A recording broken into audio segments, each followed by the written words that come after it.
معزز سامعین کرام، آپ سن رہے ہیں دیار اردو چینل پر داستان امیر حمزہ، سب ہیڈنگ حشام بن علقمہ خیبری۔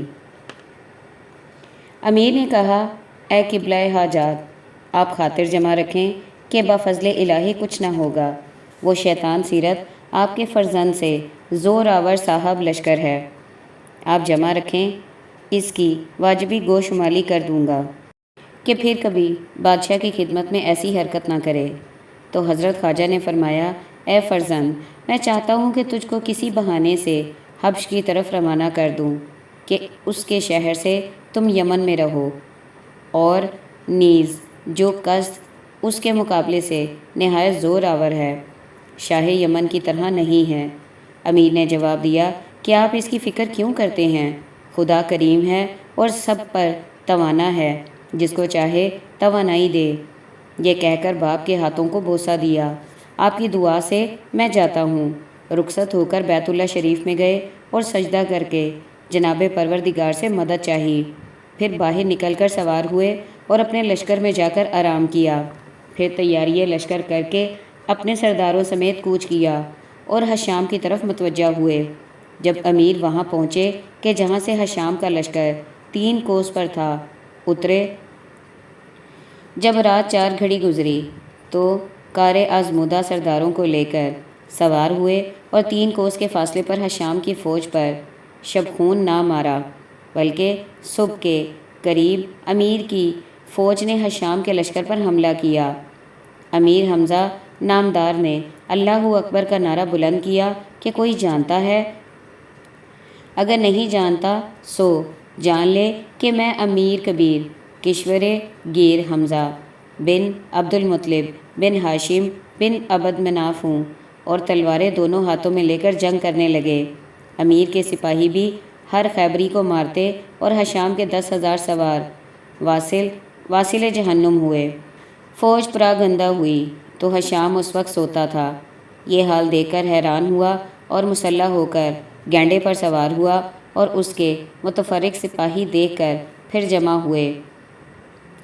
اور صبح کو جب آفتاب گل رنگ نے خیبر جنگ کے دریچے سے سر نکالا اور روشنی اس کی تمام عالم میں ظاہر ہوئی، تو اس وقت 3,000 سوار سے حسام اور 10,000 سے صاحبکران صفیں باندھ کر میدان میں کھڑے ہوئے، اور دونوں لشکروں میں برق پھرنے لگی، اور ہر طرف سے کوس نفیری کی آواز ہونے لگی، اور نقیب پکارنے لگے، کجا لان علامان، کجا سہراب بن رستم، کجا سام، کجا بن نریمان میدان میں آئیں اور اپنی اپنی شجاعت کا نشان کھڑا کریں۔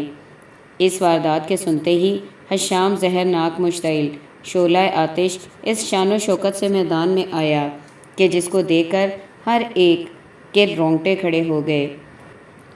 سیکل کیا ہوا ایک فولادی خول سر پر دھرے ہوئے، اس پر 3 تمغے مرصع نگار رکھے ہوئے، اور زرہ فولادی پہنے ہوئے، اور آئینے زرہ پر لگائے، خنجر اور شمشیر کم پر حمائل کیے ہوئے، کمانیں و قربان سپرہ بریشم 7 رنگ مرصع کلیلوں پر لٹکائے ہوئے، ایک کمن زلف سیاہ محبوب فتراک سے لگائے ہوئے، 100 عدد بند زانوں پر، ہاتھ پاؤں پر نصب کیے ہوئے، اور ایک نیزہ مانند عاشقی آوارہ اور پنجے میں گرز گینڈے پر سوار میدان میں آیا، اور لشکر کی طرف دیکھ کر مانند رات گر جا، اور کہنے لگا، آرزوئے مرگ کس کو ہے؟ امیر حمزہ نامدار میدان کارزار میں میرے سامنے آئے تاکہ مردان عالم اور بہادری کائنات آج معلوم ہو۔ امیر نے اس گبر بچے کو میدان میں جو ہی دیکھا تو خنک نبی سیاہ کے تاز مرکب کو اس طرف ڈالا، اور برابر گبر کے آ کر ایک نعرہ اللہ اکبر کا ایسا رستمانہ کیا کہ اس کا بند بند کانپ گیا۔ اس نے جو امیر کی طرف دیکھا تو یہ کمال صفا اور سر تا پا لباس حرب میں ایک جوان کھڑا ہے۔ حشام نے اپنی تمام عمر میں ایسا براق نہ دیکھا تھا، اور کہا، او عرب، یہ لباس اور گھوڑا کس کا ہے؟ آیا جو ہماری شان و شوکت کے لائق ہے؟ تجھ کو زیب نہیں دیتا، یہ میرے حوالے کر تاکہ تیرا گناہ معاف کر دوں۔ تم نے یہ بے ادبی کی کہ میرے لشکر پر شب خون مارا، کچھ اور کرے گا تو کچھ نہ ہوگا۔ امیر کو ایسی گفتگو سنتے ہی آگ سی لگ گئی اور مارے غصے کے رنگ سرخ ہو گیا۔ فرمایا، او پاجی، بکواس کو موقوف کر اور لاف زنی چھوڑ، اگر کچھ اور بازو رکھتا ہے تو زبان کو کوتاہ کر اور آج اپنے بازو بڑھا تاکہ تمام بہادروں میں تیری شجاعت معلوم ہو جائے اور نام رہے کہ سطح روزگار پر کوئی پہلوان گزرا ہے۔ حشام کو طیش آیا اور نیزہ نکال کر مسلے آشکان کامل معشوقان امیر کی طرف چلا اور برابر آ کر چھاتی پر لگایا۔ امیر نے اس نیزے کو اپنے نیزے کی نوک پر روکا اور اس کا تیرا ٹوٹ گیا اور ایک نیزہ امیر نے لگایا، غرض یہ کہ دونوں میں نیزہ بازی ہوئی، یہاں تک کہ آپس میں 100 تان کیے جوانوں کی تیرہ زنی کے روبرو بدل ہوئے اور کسی کو آسیب نہ پہنچا۔ تب تو حشام غضب میں آ گیا اور کہنے لگا کہ کام ہمارا یہاں تک پہنچا کہ اس عرب زادے کے ساتھ اس قدر نیزہ بازی ہوئی اور کچھ نہ ہو سکا۔ کھسیانہ ہو کر اپنا نیزہ دور پھینکا اور تلوار کے قبضے پر ہاتھ رکھا اور امیر کی طرف چلا اور تیغ الماس دم کو میان سے نکال کر امیر پر دبائی اور گینڈے کو دبا کر برابر آیا کہ مارے۔ لیکن امیر عرب نے خدا کو 1001 نام سے یاد کر کے اس کا بندوبست پکڑا اور زور سے جبر اور قہر اس سے تلوار لے کر اور یہی تلوار اٹھا کر کہا، خبردار، یوں نہ کہنا کہ خبردار نہ کیا۔ تو اپنی ضرب لگا چکا، اب میری ضرب نوش کر۔ غم و دنیا دل سے فراموش کر، تیرا وقت آ گیا، اب میرا وقت آیا۔ اس نے بچنے کے لیے فولادی سر پر آڑ کی، مگر امیر نے حق قدیم واحد ناجب التعظیم اللہ اکبر کہہ کر اس پر ماری۔ اس نے سر پر روکی تلوار لنگروار اور امیر کا بازو پر قوت تھا، تلوار نے سینے میں بھی حجاب نہ کیا، کمر بند تک گزر گئی اور زین کی طرف دوڑی۔ امیر کی تلوار نے برق اس وقت دکھائی کہ جس وقت وہ شیرک 2 حصے کے چاروں طرف پاؤں کے نیچے زیر تنگ آ پہنچی۔ اس وقت امیر کے ہاتھ کی صفائی دیکھ کر دوست دشمن کی زبان سے سبحان اللہ پیدا ہوا۔ امیر نے حشام کو 4 پارا کر کے میدان کارے زار میں ڈالا۔ اس فوج کو دیکھا کہ سب نے امیر کی طرف گھوڑے اٹھائے، وہی خون آلودہ تلوار ہاتھ میں لیے اس 20,000 سوار میں اس طرح غوطہ مارا کہ جیسے بکریوں کے ریوڑ میں شیر درندہ حملہ کرتا ہے، جس کے سر پر تلوار مارتے تھے تابہ زنجیر کاٹتے، جس کے حمائل میں وار کیا، ایک ہاتھ میں سر جدا کیا، غرض ایک ساتھ میں کشتے کے پشتے لگائے دیے۔ رفیقوں نے جو حال یہ دیکھا تو سر تلوار عمود خنجر نیزہ شمشیر اپنے ہاتھوں میں لے کر آ گرے۔ فوج کفار جنگ سے مغلوب ہوئی اور 12,000 سوار واصل جہنم ہوئے اور 10,000 شکست کھا کر بھاگے۔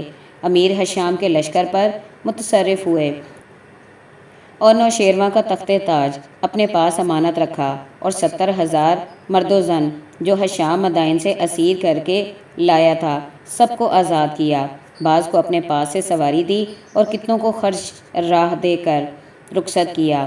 اور بادشاہ ہفت اقلیم نوشیروان کی خدمت میں عریضہ اس مضمون کا لکھا کہ شہر یار کے اقبال سے خانہ زاد نے اس گبر خود پرست کو مارا اور اس کی فوج کو شکست دی اور اس ملاعون کے سر کو نیزہ پر رکھ کر 70,000 مرد و زن کو قید سے رہائی دے کر مقبل وفادار کے ہمراہ حضور عالی میں بھیجا ہے اور خداوند کی رضامندی ہو، تخت اور تاج اپنے ہی پاس رکھا ہے، اگر حکم ہو تو بندہ آپ لے کر حاضر خدمت ہو، نہیں تو جس کو ارشاد ہو اس کے ہاتھ روانہ کر دوں۔ یہ عریضہ مقبل کو دے کر ان لوگوں کے ہمراہ مدائن کی طرف روانہ کیا۔ سب ہیڈنگ بختک کی مکاری۔ اب داستان نوشیروان کی ملاحظہ کیجیے کہ 40 دن کے بعد شکار سے فارغ ہو کر پھر میدان میں آئے اور دیکھا کہ تمام شہر مرد و زن اسیر ہو گئے ہیں اور اثاثہ سلطنت کا بھی نہ رہا۔ عشر فیل گوشت کو کہ جس کو شہر کا کوتوال مقرر کیا تھا مارا گیا۔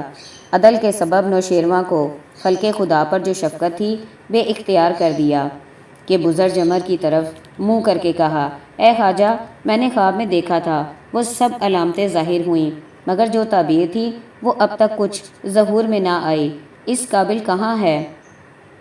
کہا، انشاءاللہ تعالی آج تک کی خبر آپ کو پہنچے گی۔ بادشاہ نے تامل کیا، لیکن شہر میں جتنے ساسانی تھے سب نے بختک کو آگے رکھ کر ایک ہجوم کیا، گریباں چاک کیا اور منہ پر خاک ملے ہوئے روبرو گر بادشاہ سے کہتے کہ بزرجمر آپ کا دشمن ہے، چاہتا ہے کہ اپنی قوم کی پرورش کرے اور کیانیوں کی سلطنت برباد ہو۔ اس نے دانستہ یہ حرکت کی، آپ کو غنیم کے آنے کی خبر سنا کر شکار کا مشورہ دیا، آپ ادھر تشریف لے گئے اور خداوند کے جانے سے شہر خالی رہا، اور اس بدبخت نے یہ کہا کہ ہمارے زن و فرزند اسیر کر کے لے گیا۔ اب ہماری زندگی تلخ ہے کہ غیر قوم کا آدمی ہمارے ناموس پر قابض ہوا اور ہم سے کچھ نہ ہو سکا، اس جینے سے مرنا بہتر ہے۔ آپ نے بزرجمر کے کہنے سے ناحق فریب کھایا، اگر آپ یہیں رہتے اور شکار کو تشریف نہ لے جاتے تو اس کا مقصد در تھا کہ یہاں آتا، اگرچہ وہ گبر نہایت زور آور تھا، پر شہریار کے اقبال سے خود بخود غضب سلطانی میں گرفتار ہوتا اور شہر یار پر اپنا دست ظلم ہرگز دراز نہ کرتا۔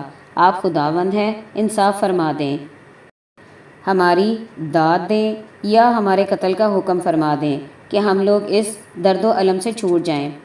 غرض اس وقت ان سب میں عجیب طرح کا غوغا تھا، بے اختیار روتے تھے، کسی نے اپنا سر پھوڑا، کسی نے اپنے منہ پر خاک ملی اور ماتم کی صورت بنا کر واویلا و فغان کر رہے تھے کہ یکایک سفید پوش سوار راہ سے گرد آلود آیا اور بادشاہ کو مژدہ دیا کہ ہشام بن علقمہ خیبری کو امیر حمزہ نے مارا اور اس کی فوج شکست دی، اور جن جن کو وہ اسیر کر کے لے گیا تھا حمزہ نے ان سب کو اور ہر ایک کو رتبے کے لائق خرچ دے کر اور سوار کرا کر ہمراہ مقبل وفادار کے بھیجا ہے، یہاں سے 4 کوس پر اس کا لشکر اترا ہے۔